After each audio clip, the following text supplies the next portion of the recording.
မင်္ဂလာပါ Digital Genius ကနေကြိုဆိုပါရစေ။အခုဆိုရင်ကျွန်တော်တို့ဒီ crypto ဈေးကွက်မှာရော stock ဈေးကွက်မှာရောဈေးတွေအများကြီးထောင်တက်နေပါတယ်။ဒီလိုထောင်တက်တာကတကယ်ပဲ bull market ပြန်လာပြီလား။ဒါမှမဟုတ်အယောင်ပြပဲတက်တဲ့ temporary fake ကောင်လားဆိုတဲ့အကြောင်းအရာကိုအခုဒီဗီဒီယိုမှာမျှဝေပေးသွားမှာဖြစ်ပါတယ်။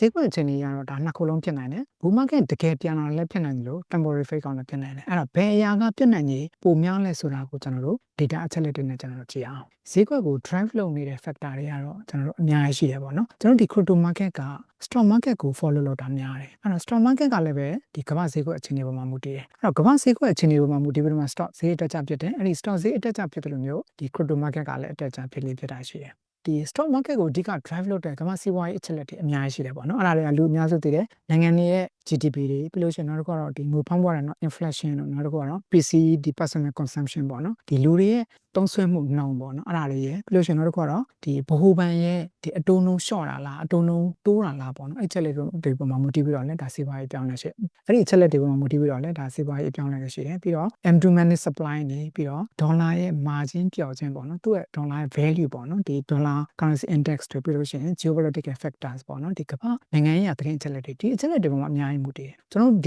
လက်ရှိဈေးကွက်အခြေအနေကဘယ်အဖြစ်နဲ့ကြီးများလဲဆိုတာကိုကျွန်တော်တို့ဒီအချက်လက်တွေနဲ့ကျွန်တော်တို့သုံးသပ်သွားအရင်ဆုံးအနေနဲ့ကျွန်တော်တို့ဒီ GDP ကိုကျွန်တော်ကြည့်အောင်ပေါ့နော်ဒီမှာဆိုအခုဒီမှာမြင်နေရတဲ့ဒါအမေရိကရဲ့ GDP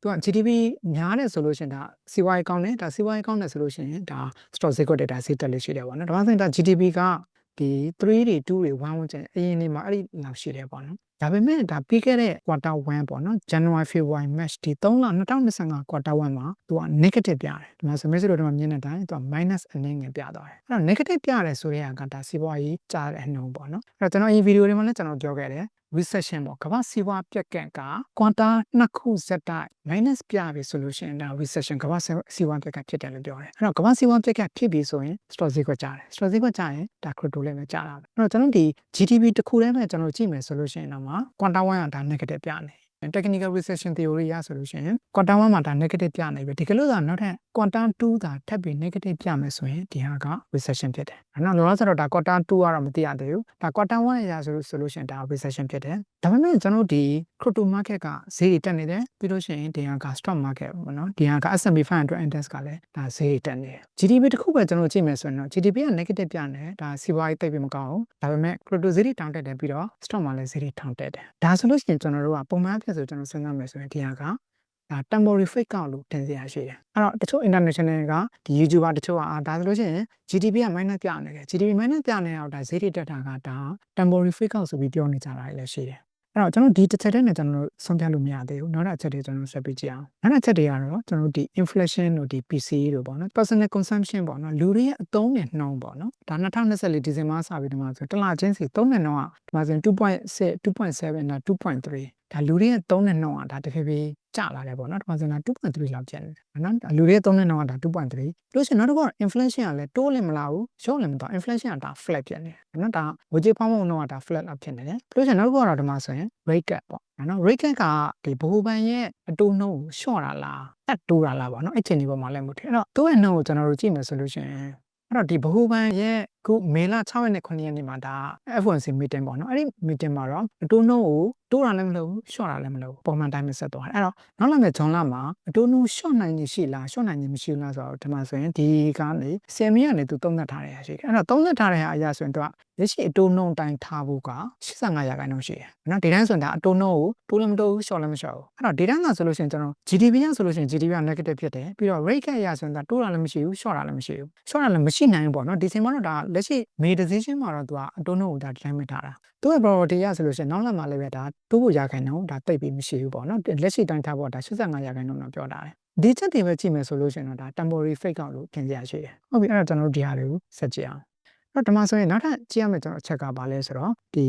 Nasdaq ပေါ့နော်ဒီဟာက stock market ရဲ့ဒါ post election year က data တွေဒါလွန်ခဲ့တဲ့နှစ်ပေါင်း35နှစ်လောက်က data တွေကို research လုပ်ထားတဲ့ဟာပေါ့နော်သူ့ return ကမင်းတို့ဒီမှာတစ်လချင်းစီမှာဆိုတော့ဒါသိပြီးမသိတာဘူး quarter လေးကျွန်တော်တို့ဒီမှာဆက်ကြည့်အောင်သူ့ return ကဒီမှာဆိုရင် post election year ပေါ့ election ကဒါ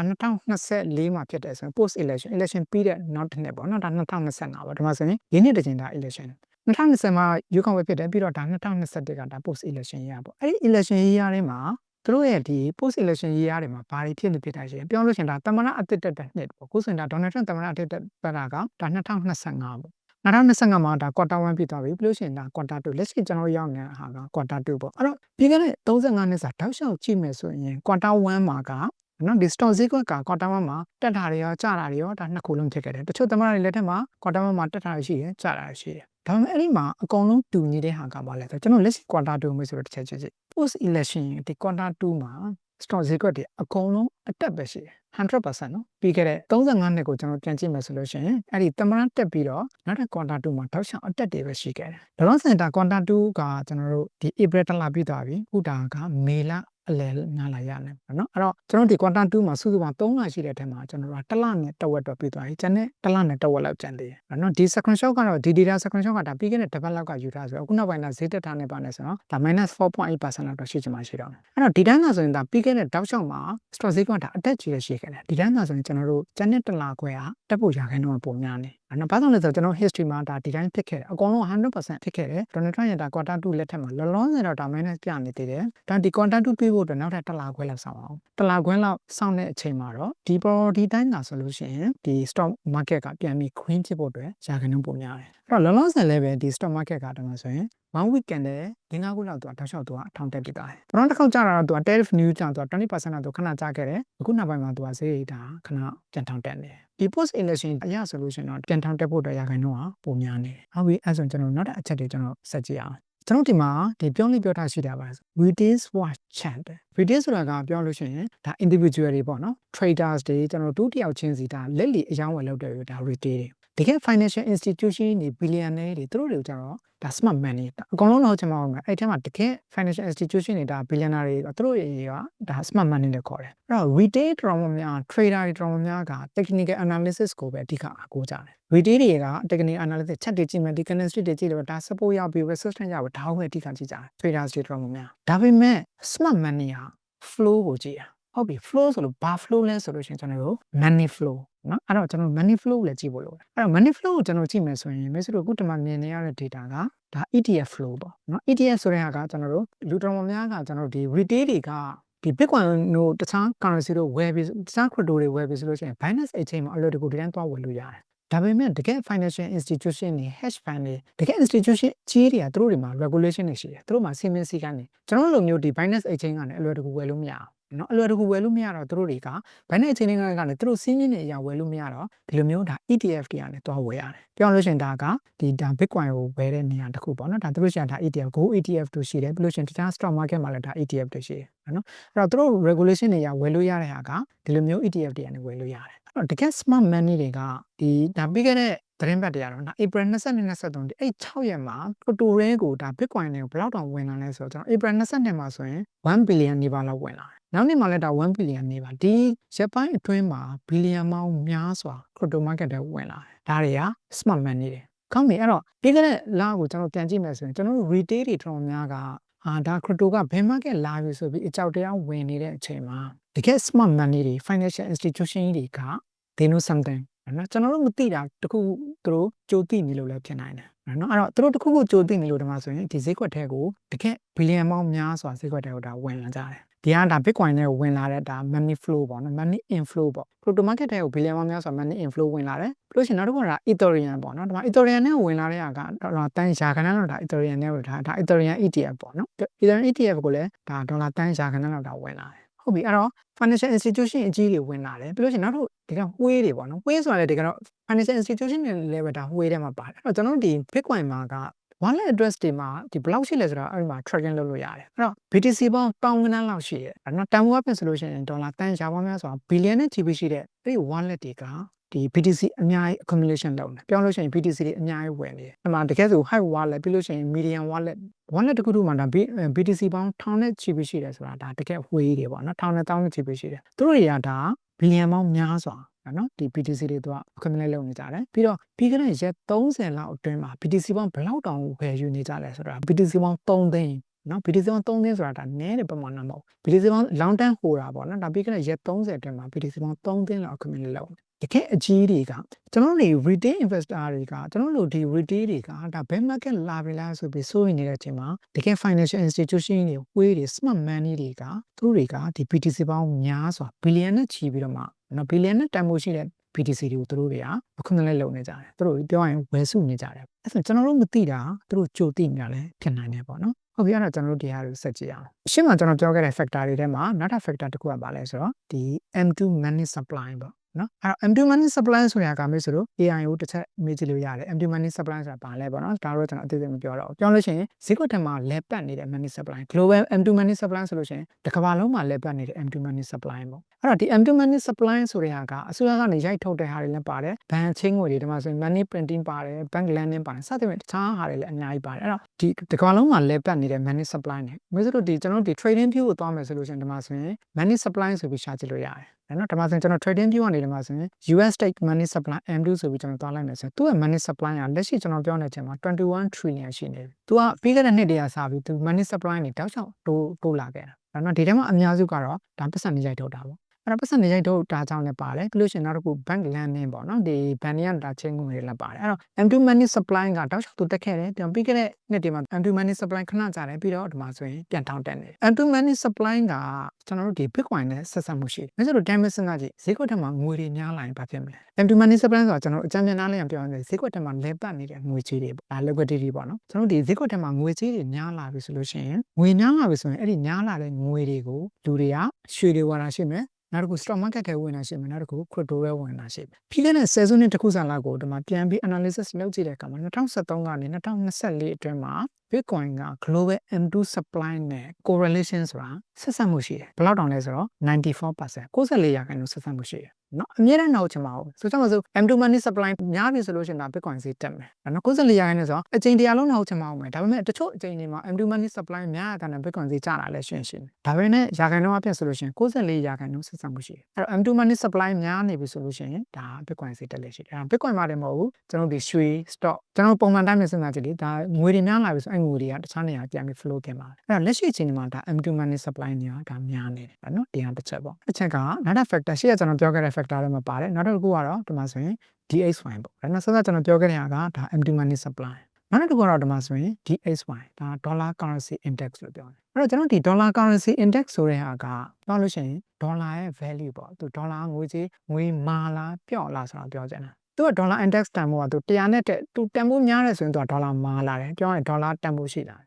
သူ index ကျတယ်ဆိုလို့ရှိရင်ဒါဒေါ်လာပျော့လာသူတန်ဖိုးကနည်းလာတာနော်အဲ့တော့ကျွန်တော်ပုံမှန်တိုင်းပဲစဉ်းစားကြည့်ကျွန်တော်တို့မြန်မာပြည်မှာဆိုလို့ရှိရင်မြန်မာကျပ်ငွေတန်ဖိုးနည်းလာရင်လူတွေဘာလုပ်လို့ရှိအဲ့တော့မြန်မာကျပ်ငွေကပျော့လာတယ်အားပျော့လာတယ်ဆိုလို့ရှိရင်သူ့လူတွေကအယုံကြည်နည်းလာပြီဆိုလို့ရှိရင်အဲ့ပတ်စံနဲ့ရွှေတွေဝယ်တယ်မြေတွေဝယ်တယ်ကွန်ဒိုတွေဝယ်တယ်နော်သူ့မြန်မာကျပ်ငွေတန်ဖိုးပျော့လာပြီဆိုရင်တခြားခိုင်မာမှုရှိတဲ့တခြား access တွေတဲ့အငွေတွေကစီးဆင်းသွားတယ်အဲ့တော့အဲ့လိုပဲဒီကမ္ဘာမှာလည်းပဲဒီ US ဒေါ်လာရဲ့တန်ဖိုးကသူ့ရဲ့တန်ဖိုးပျော့လာတယ်သူ့ index ကတခုတည်းမှာဆိုရင်တန်ဖိုးကဒါ100အောက်ကိုရောက်လာတယ်သူ့ရဲ့တန်ဖိုးပျော့လာတယ်ဆိုလို့ရှိရင်လူတွေကအဲ့ပတ်စံတွေကဘယ်တဲ့ကိုစီးဝင်နေရှိလဲဆိုတော့ရွှေတွေကိုစီးဝင်တယ် store တွေကိုစီးဝင်တယ် crypto တွေကိုစီးဝင်တယ်ရှိတယ်အဲ့တော့ခုလုံးကကျွန်တော် history ကိုကျွန်တော်ပြန်ကြည့်မယ်ဆိုရင်2019ကနေ2018ခုတည်းမှာမျိုးစလို့ဒီမှာမြင်နေရတဲ့ check မှာဆိုလို့ရှိရင်ဒီအစိမ်းရောင်က DXY index ဒါ dollar index ပေါ့အစိမ်းရောင်အဝါရောင်ကတော့ဒါ Bitcoin ရဲ့ဈေးပေါ့မျိုးစလို့ဒါ2019ပြန်ကြည့်မယ်ဆိုရင် dollar index ကတရားကိုစကြတယ်တရားကိုကျပြီးတဲ့နောက်ပိုင်းမှာအဲ့မှာဆိုရင်အဝါရောင်အဲ့မှာဈေးတွေမှာတောက်လျှောက်ထောင်တက်ခဲ့တယ်ဒါ2019မှာပြီးနောက်တစ်ခု2021ကိုလည်းကြည့်မယ် dollar index ကသူ့ရဲ့ငွေကြေးတန်ဖိုးကပျော့လာတယ်ဒေါ်လာတန်ဖိုးလျော့လာတယ်တရားကိုထိုးကြတယ်ပြီးပြီးတော့2021မှာဈေးတွေတောက်လျှောက်ထောင်တက်ခဲ့တယ်နော်ဒါအဝါရောင်က Bitcoin ဈေးအဲ့တော့အခုလက်ရှိအချိန်ဒီမှာဒါ dollar index ကဒါတရားအောက်ကိုစပြီးကျနေပြီဒီတိုင်းကဆိုလို့ရှိရင် share history de မှာ dollar index DXY တန်ဖိုးတရားအောက်ကျပြီဆိုရင်ဒါ bull market လာတယ်နော်ဒေါ်လာတန်ဖိုးကျတယ်ဒါ bull market လာတယ်ရှေ့ကနှစ်ခုမှာအဲ့လိုဖြစ်ခဲ့တယ်အခုလည်းဒါဒေါ်လာ index DXY တန်ဖိုးဒါတရားအောက်ကိုစကျနေနော်အဲ့တော့ DXY index ကိုမေးဆိုတော့ဒီမှာတွက်ကြည့်လို့ရတယ်မေးဆိုတော့ဒီ trading view မှာ DXY ဆိုပြီးရှာကြည့်လို့ရတယ်နော်အဲ့တော့ DXY ဆိုပြီးရှာကြည့်မယ်ဆိုလို့ရှိရင်တော့ခုဒီမှာဆိုရင်ဒီက one week channel ပေါ့နော်တရားကိုကြာတာအခုဆိုရင်ဒါက2025 April ပေါ့မင်းတို့ဒီမှာဆိုရင်ဒီ DXY ချက်ကိုကြည့်မယ်ဆိုလို့ရှိရင်ဒီမှာဆိုရင်တရားကိုကြာတယ်ဒီမှာဆိုထိုးကြတဲ့ပမာဏတော့မင်းတို့ဒီမှာတစ်ချက်ကြည့်စီဒီမှာလဲ2025 April 21ပေါ့ဟုတ်ပြီအဲ့တော့ DXY တန်ဖိုးတရားကိုထိုးကြတယ်2025ဒါ April 21မှာထိုးကြတယ်နော်အဲ့ထိုးကြတဲ့အခါမှာမင်းတို့ဒီချက်ကိုဒီမှာတစ်ချက်ကြည့်ကြည့်လိုက်ဒီမှာဆိုရင်ဒီ ETF flow ပေါ့နော်ဒီမှာ ETF flow က April 22အဲ့တော့ April 22မှာဒါ ETF flow ကဈေးကွက်တဲ့ကို အများကြီးဝင်လာတယ်မင်းတို့ဒီမှာတစ်ချက်ကြည့်ရမယ်ကျွန်တော်တို့ဒီ retail တော်များကချက်တူပဲကြည့်နေတဲ့အချိန်မှာဒီ smart money တွေက money flow ကြည့်ရနော်အဲ့တော့ဒါမှဆိုမင်းတို့ဒီ dollar index တန်ဖိုးက2025 April 21ရက်နေ့မှာ dollar index တန်ဖိုးတရားကိုထိုးကြတယ်21ရက်နေ့မှာထိုးကြတယ်သူတို့တကယ် ETF တွေကနေဒီ crypto တွေကိုအများကြီးဝင်လာတာက22ရက်နေ့ပြောလို့ရှိရင်တကယ်ဝေး financial institution တွေကဒီ dollar index ကိုစောင့်ကြည့်နေတယ်လို့ဒါစဉ်းစားလို့ရတယ်ဒါသုံးသပ်လို့ရတယ်ပေါ့နော်ဒါတကယ်တော့ကျွန်တော်ဟောလိမ့်မယ်ဒါပေမဲ့ကျွန်တော်အမြင်ရဆိုတော့သူတို့ level ဒီ dollar index ကိုသူတို့ကြည့်ရဒီ dollar index ကဒီတရားကို21ရက်နေ့မှာထိုးကြတယ်ထိုးကြလဲပြီးလဲပြီးတော့22ရက်နေ့ကစလဲပြီးလဲပြီးတော့ crypto market တွေကိုဘီလီယံပေါင်းများစွာဝင်လာတယ်အဲ့နော်အကြောင်းမလို့ယူတော်များကတကယ် trader တွေတော်များကကျွန်တော် chat တွေ grant တွေကိုပဲကြည့်ပြီးတော့မှဟာဒါတွေကတော့ bear market လာပြီဆိုလဲပြီးလဲပြီးတော့ trading လုပ်နေချိန်မှာတကယ် smart money တွေကသူတို့က money flow ကိုသူကကြည့်ရ money flow တခုဆိုရင်ဒေါ်လာတန်ဖိုးကျလာပြီဒေါ်လာတန်ဖိုး21ရက်နေ့မှာကျတယ်ဆိုပြီးသူကသိရခုတမဆို22ရက်နေ့မှာဘီလီယံပေါင်းများစွာဒီတဲကိုဝင်လာကြတယ် history ကကြည့်မယ်ဆိုလို့ရှိရင်လည်းပဲပြီးခဲ့တဲ့နှစ်တင်မှာတရားကိုကြားတယ်2019မှာဈေးတွေထောင်တက်တယ်ပြီးတော့နောက်ကတရားကိုတက်ကြတယ်ထောင်တက်တယ်အခုဒါတရားကိုထပ်ပြီးကျလာစားပေါ့နော်အဲ့တော့အဲ့ဒီကျလာစားဆိုတော့မြင်အဲ့ဒါတွေကိုမြင်နေလို့ဒီ institution တွေကဒီ crypto market တွေဝင်လာတာလည်းဖြစ်နိုင်တယ်ဟုတ်ပြီအဲ့တော့သူတို့တွေရဲ့ဒီ money flow ပြင်နောက်ထပ်ကျွန်တော်တို့ဒီ crypto လောကမှာတကယ်ကို drive လုပ်နိုင်တဲ့ MicroStrategy ရဲ့ CEO Michael Saylor ပေါ့နော် Michael Saylor ကလည်းသူတောက်လျှောက်သူ Bitcoin နဲ့သူဝယ်ခဲ့တယ်သူ့ကြောင့်လည်းပဲဒီ crypto market အရာပို့ပြီးတော့မှ booming ဖြစ်တာပါအဲ့တော့ तू ကနောက်ထပ် plan တစ်ခုထပ်ရှိတယ်သူ့ရဲ့ plan ကပါလဲဆိုတော့84 billion နော်ဒီ Bitcoin မှာ तू 84 billion တန်ဖိုးနောက်ထပ်ထပ်ဝင်ဖို့လဲ तू ကစီစဉ်နေတယ်ကျွန်တော်ဒီ money flow ရကြည့်မယ်ဆိုလို့ရှိရင် ETF ကနေလည်းပဲကျွန်တော်တို့ billion ပေါင်းများစွာဝင်လာတယ်ပြီးတော့ဒီ crypto ရဲ့မျက်နှာကြီး Michael Saylor ကလည်းပဲ84 billion တန်ဖိုးလောက်ဝယ်ဖို့ plan ထပ်ရှိတယ်ဆိုတော့ကျွန်တော်တို့ရာခိုင်နှုန်းက bull market ပြန်လာဖို့ရာခိုင်နှုန်းကပိုများနေပြီ technical analysis အရာကျွန်တော်တို့ပြန်ကြည့်မယ်ဆိုလို့ရှိရင်ကျွန်တော်တို့ဒီမှာဆို4 year cycle နဲ့ကျွန်တော်ဆက်ကြည့်အောင်အဲ့တော့4 year cycle အရာဆိုရင်ကျွန်တော်အရင်ပြောခဲ့တဲ့ video တွေမှာလည်းကျွန်တော်အများကြီးပါတယ် having ဖြစ်ပြီးရက်ပေါင်း900မှာဈေးတွေအမြင့်ဆုံးဖြစ်လို့ရှိတယ်ရက်ပေါင်း900ကကျွန်တော်တို့2025 August September ကဒါရက်ပေါင်း900ပေါ့နော်အဲ့တော့အရင် video တွေမှာလည်းကျွန်တော်ပြောခဲ့တယ်ဖြစ်နိုင်ကြီးပေါ့နော်ဖြစ်နိုင်ကြီးနှစ်ခုပေါ့ဘာလို့လဲဆိုတော့ကျွန်တော်ရှေ့2021ဒီ third having cycle ကြည့်လိုက်တဲ့အခါမှာ2021မှာတော့ double top ဖြစ်ခဲ့တယ် April မှာအမြင့်ဆုံးဖြစ်တယ်နောက်က crash ဖြစ်တယ်နောက်တော့က normal ထပ်ပြီးအမြင့်ဆုံးဖြစ်တာ double top ဖြစ်ခဲ့တယ်အဲ့တော့ဒီ video တွေမှာကျွန်တော်ပြောခဲ့တာတော့ဒီမှာဒါဖြစ်နိုင်ကြီးကျွန်တော်နှစ်ခုပေါ့နော်ဒီလိုမျိုး bear market လာပြီးအောက်ကိုဆက်ဆင်းသွားတာလည်းဖြစ်နိုင်တယ်ဒါမှမဟုတ် double top လည်းဖြစ်နိုင်တယ်ပေါ့ဒါပေမဲ့ဒီတိုင်းဆိုရင် bear market လာပြီးတော့မှဒါအောက်ကိုဆက်ဆင်းသွားတဲ့ဟာဖြစ်နိုင်ကြီးမရှိတော့နည်းသွားပြီပေါ့နော်အခုတန်းဆိုရင်ဒါ double top ဖြစ်ဖို့ရာခိုင်နှုန်းကပိုများသွားတယ်ပထမတစ်ခေါက်က2025 January မှာဒါအမြင့်ဆုံးတစ်ခေါက်ဖြစ်ခဲ့တယ်အမြင့်ဆုံးတစ်ခေါက်ဖြစ်လဲပြီးတော့သူခဏဒါထိုးကြတယ်ထိုးကြလဲပြီးတော့ဒီတိုင်းဆိုလို့ရှိရင်သူ့ရဲ့ resistance ပေါ့နော်ဒါအပေါ်မှာဒါ all time high က3,900နော်အခုဒါ3,900ကိုပြည့်ဖို့ဒါနည်းနည်းပဲကျွန်တော်အခုကျွန်တော်ပြောနေချင်မှာဒါ3,500ပေါ့နော်3,500ကနေဒီသူ့ရဲ့ resistance ကိုဖောက်ဖို့ဒါနည်းနည်းပဲကျန်တော့တယ်ဒီတိုင်းဆိုလို့ရှိရင် new all time high ကိုဖြစ်ဖို့ကရာခိုင်နှုန်းများလေပြီအဲ့တော့သူ့ရဲ့ဒီဖြစ်နေပြတာရှိတဲ့ကျွန်တော်ဒီ pattern တွေနဲ့ကျွန်တော်တစ်ချက်ကြည့်မယ်ဆိုလို့ရှိရင်ကျွန်တော်ဒီ2024အစပိုင်းကိုကျွန်တော်တစ်ချက်ပြန်ကြည့်ရမယ်အဲ့တော့2022မှာဒီလိုမျိုးဈေးကွက်တွေကိုဒီအပြောင်းလဲဖြစ်စေတဲ့အဲ့ဒါတွေကို catalyst လို့ခေါ်တယ် catalyst ကကျွန်တော်တို့10တန်းမှာဆိုလို့ရှိရင်ဒါဓာတ်ကူပစ္စည်းပေါ့နော်ကျွန်တော်တို့ဒီ chemistry မှာဆိုလို့ရှိရင်ဒီ reaction တစ်ခုဖြစ်ဖို့ကျွန်တော်တို့ catalyst ထည့်လိုက်ပြီဆိုအဲ့ဒီဓာတ်ကူပစ္စည်းနဲ့သူကအမှ reaction တစ်ခုဖြစ်တယ်ပေါ့နော်ဒါမှလည်းပဲဒီဈေးကွက်ကိုအပြောင်းလဲဖြစ်စေတဲ့ catalyst ပေါ့နော်အဲ့ဒီ catalyst ကဘာလဲဆိုတော့2024 January မှာတော့ catalyst က ETF နော်အဲ့တော့ ETF ကို introduce စလုပ်တယ် ETF မရှိခင်တုန်းကfinancial institution ညာဝယ်နေတယ်ဆိုလို့ရှိရင်ဝယ်ဖို့မလွယ်ဘူးပေါ့နော်အဲ့တော့2024 January မှာ ETF introduce လုပ်ပြီးတဲ့နောက်ပိုင်းမှာအမှဈေးတွေအကြီးထောင်တက်တယ်နော်အဲ့တော့ဖြစ်စဉ်ကိုပြန်ကြည့်မယ်ဆိုရင်ခဏလောက်အဲ့မှာ crash အသေးလေးဖြစ်တယ်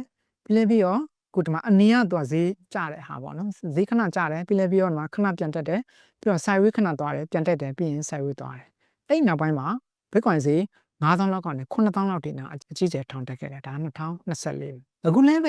ဲအဲ့လိုမျိုး syndrome pattern လေးနည်းနည်းဖြစ်နေတာတွေ့ရတယ်ခုဒီမှာအရင်ဆုံးသူကဈေးခဏထိုးကြတယ်9000ခွဲလောက်ထိထိုးကြတယ်ပြီးအပေါ်ခဏအတက်ပြတယ် sideways ခဏသွားတယ်ပြန်ပြီးအတက်ပြတယ်လောလောဆယ်ဒါ sideways ပြန်ပြနေတယ်ပေါ့လေအဲ့တော့အခုဖြစ်နေတဲ့ pattern ကတော့ဒါ2024 pattern နဲ့တော့သွားပြီးတော့မှဆင်တူတယ်အဲ့တော့ဒီတိုင်းမှာဆိုလို့ရှိရင်ဒါ bull market ပြန်လာဖို့ရာခိုင်နှုန်းများတယ်ပေါ့နော်ဘာမှတော့ 100% ပြောလို့တော့မရဘူးရာခိုင်နှုန်းများတယ်ဒါလို့ဒါရာခိုင်နှုန်းများပြီဆိုလို့ရှိရင် bull market ပြန်လာပြီဆိုလို့ရှိရင်ဒီတိုင်းဆိုရင်ဒါ new all time အဖြစ်ပုံများတယ်အဲ့တော့အဲ့ဒီ new all time ဖြစ်တဲ့ဆိုတဲ့နေရာမှာလည်းပဲကျွန်တော်ဒီ market သဘာဝအရသူကဈေးတွေအများတန်းတောက်လျှောက်ထောင်တက်လို့မရှိဘူးသူက flying တုံလေးတွေပုံများမျိုးသူကတက်ပြီးလို့ရှိရင် retracement ခဏပြန်လာတယ်အဲ့တော့လောလောဆယ်တော့ဒီမှာဆိုရင်သူကဒီ candle တစ်ခုချင်းမြန်တာ1 weekend နဲ့1 weekend နဲ့6ခုတောင်မှသူကတောက်လျှောက်တက်ပြီးသွားတယ် retracement တော့ခဏပြန်လာအောင်မယ်အဲ့တော့ retracement လာပြီးတော့မှ New York Times ရောက်မလားဒါမှမဟုတ် New York Times ကိုတန်းသွားပြီးတော့မှ retracement လာမလားတော့ဘယ်သူမှတော့မသိဘူးပေါ့နော်ဒါပေမဲ့အခုလက်ရှိအခြေအနေအရဆိုလို့ရှိရင်ဒါဒီတိုင်းဆိုတော့ဒါကျွန်တော်တို့က New York Times ကိုရောက်ဖို့တော့ရာခိုင်နှုန်းများနေနော်ခုဆိုကြပါစို့ဒါပထမ all time က3,900ဆိုရင်ဒီတစ်ခါ3,100,000 3,200,000အဲ့ဒီဝန်ကျန်တော့ထိတော့ချက်ကောင်းဖြစ်နိုင်တယ်ဒီ factor တွေတဲ့ကအခုနောက်ဆုံးထွက်လာတဲ့ geopolitical news တခုအရဆိုလို့ရှိရင်သတင်းကောင်းတစ်ခုပေါ့နော်အဲ့ဒါကဘာလဲဆိုတော့ဒီ US China trade war ဒီကုန်သွယ်စစ်ပွဲကတည်တဲ့ပုံစံဖြစ်သွားတယ်အဲဆိုလို့ဆိုတော့အရင်တုန်းက US က China ကို145ရာခိုင်နှုန်းအခွန်ကောက်တဲ့ဟာကနေကို30ရာခိုင်နှုန်းရှော့ချတယ်ပြီးတော့ China ကလည်း US ပေါ်မှာ125ကနေဒါ10ရာခိုင်နှုန်းရှော့ချတယ်ပေါ့အဲ့တော့အရင်တုန်းကဖြစ်နေတဲ့ကုန်သွယ်စစ်ပွဲကအခုဒါပြည်လဲလူညီမဖြစ်သွားတယ်ပေါ့နော်ဒါကြောင့်မလို့ဒီ stock ဈေးကွက်ကလည်းပဲအရင်တုန်းကအဲ့ဒီကုန်သွယ်စစ်ပွဲကြောင့်20ရာခိုင်နှုန်းလောက်ထိုးကျခဲ့တဲ့ stock ဈေးကွက်ကအခုအများကြီးပိုထောင်တက်လာတာတွေ့ရတယ်အဲ့တော့ဒီထောင်တက်တယ်ဆိုတဲ့နေရာမှာတကယ်တော့ဒီသတင်းကမေလ12ရက်နေ့ကမှဒါသတင်းထွက်တာအဲ့တော့မေလ12ရက်နေ့မှာသတင်းထွက်တဲ့ဟာကိုဒါပြီးခဲ့တဲ့2ပတ်3ပတ်လောက်ကြိုပြီးတော့မှဒါဈေးတွေထောင်တက်နေတာပေါ့အဲ့တော့ကျွန်တော်တို့မသိတဲ့သတင်းတစ်ခုကိုဒီလိုသတင်းတွေကိုသူတို့တွေကဒါကြိုသိနေတာလည်းဖြစ်နိုင်တယ်ဒါ insider trading ပေါ့နော်ဒါ stock market ပေါ့ကျွန်တော်တို့ဒီ crypto market မှာဆိုလို့ရှိရင်လည်းပဲဒီ ETF တွေကနေ financial institution တွေကနေဘီလီယံပေါင်းများစွာ April 22ရက်နေ့မှာတည်းကဒီ crypto market ထဲဝင်လာအဲ့တော့အဲ့ဒီတည်းက crypto market တွေဈေးတွေထောင်တက်နေတာပေါ့အဲ့တော့ဒီလိုသတင်းကောင်းကဒီ retail trader တွေဒါအခုမှသိတာဒါပေမဲ့retail trader တွေခုမှသိတဲ့သတင်းကိုသူတို့တွေအရင်တည်းကကြိုသိနေလို့ဒီထဲကိုဒါ money flow တွေအရင်ကြိုပြီးတော့မှဝင်လာတာလည်းဖြစ်နိုင်တယ်အဲ့တော့ဒီအချက်အလက်တွေအကုန်လုံးကိုခြုံငုံသုံးသပ်ကြည့်မယ်ဆိုလို့ရှိရင်ကျွန်တော် GDP အရာ PCE အရာပြီးလို့ရှိရင်အဲ့ဒီအတိုးနှုန်းတွေအရာဆိုလို့ရှိရင်တော့လက်ရှိစီးပွားရေးအခြေအနေတားကောင်းတာတော့မဟုတ်ဘူးဒီအချက်သုံးချက်အရာဆိုရင်တော့တရားက temporary fake out ဖြစ်ဖို့ရာခိုင်နှုန်းများတယ်ဒါပေမဲ့ဒီ empty money supply နဲ့ DXY နဲ့အခုနောက်ဆုံးဒီ tariff new ပေါ့နော်ကျန်တဲ့အချက်၃ချက်အရာဆိုရင်တော့တရားက bull market ပြန်လာတာဖြစ်ဖို့ရာခိုင်နှုန်းပိုများတယ်ဒီက temporary fake out ဖြစ်ဖို့အချက်၃ချက်နဲ့ပြီးတော့ real bull market အချက်၃ချက်နဲ့ဒီအချက်တွေကိုကျွန်တော်နှိုင်းယှဉ်ကြည့်လို့ရှိရင်ကျွန်တော်အနေနဲ့ဘယ်ဟာကို weight ပိုပေးခြင်းလဲဆိုတော့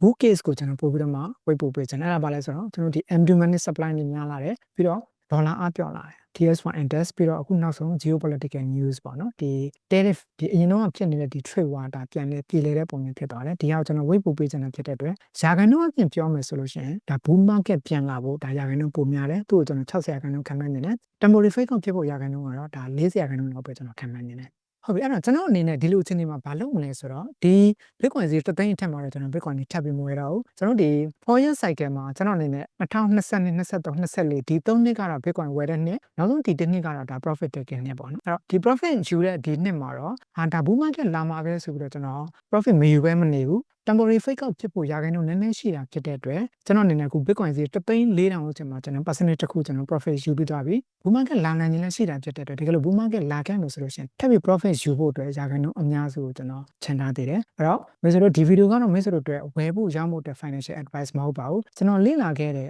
စီးပွားရေး factor တွေကိုမင်းတို့ကို knowledge share တဲ့အနေနဲ့ပြန်လည်မျှဝေပေးခြင်းဖြစ်ပါတယ်အဲ့မင်းတို့ crypto နဲ့ပတ်သက်ပြီးတော့နည်းပညာနဲ့ပတ်သက်ပြီးတော့စိတ်ဝင်စားတယ်ဆိုရင်ကျွန်တော် digital genius channel ကို subscribe လုပ်ထားပေးပါအားလုံးကျေးဇူးတင်ပါတယ်နောက်လာမယ့်ဗီဒီယိုတွေမှာဆက်လက်ဆုံတွေ့ပါမယ်